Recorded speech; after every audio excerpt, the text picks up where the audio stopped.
Hiter pogled v televizijo, novice, časopis, v finančni sektor boste videli, da je povsem narobe svet v trenutni situaciji. Ta narobe svet se odkriva tudi v sledečih podatkih, recimo, kar začnemo kar z obveznicami, da kar okoli 40% vseh svetovnih obveznic ima pričakovana donosnost nižjo od 1%.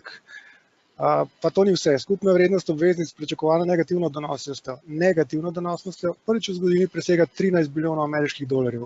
Na desni strani imate tabelo, kjer lahko vidite, kakšen delež teh obveznic pravzaprav predstavlja v posameznih državah.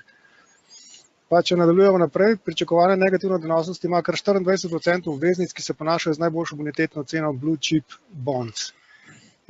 Če to vzamete v kontekst recimo pokojninskih skladov in vaše prihodne pokojnine, potem je verjetno iluzorno pričakovati, da vam bodo pokojninski skladi lahko zagotovili ustrezne višine pokojnine, ker imajo večina svojih naložb pač v obveznicah oziroma Blue Chip Bondsih.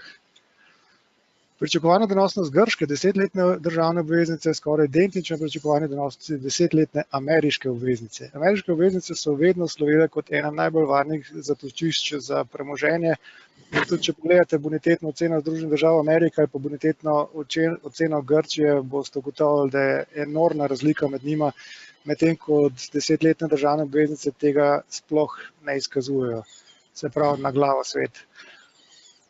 Še ena taka zanimiv podatek, ob nedavni javni prodaji 50-letnih italijanskih obveznic s pričakovano donosnostjo 2,9, kar je ogromno glede na to, kar smo prej slišali, je povpraševanje preseglo ponudbo za 6-krat, kljub temu, da je recimo Italija v velikih finančni krizi, predvsem bančni in dolžniški tudi seveda. In še zadnji podatek z tega segmenta naložbenega, 25 ameriških bank ima za 207 bilijonov ameriških dolarjev finančnih derivatov, tako imenovanih finančnih stav, premoženje pa le za okoli 11 bilijonov. In od tega je kar 75,7% finančnih derivatov, ki so vezani na obrestne mere. Tako da boste malo lažje razumeli, zakaj obrestne mere so bile toliko časa na nizkem nivoju, zakaj jih je ameriška centralna banka zelo počasi, najpočasneje v zgodovini dvigovala in zakaj se zdaj odloča o tem, da bi jih po zelo majhnem dvigu, tam 2,5%, znova začeli spuščati.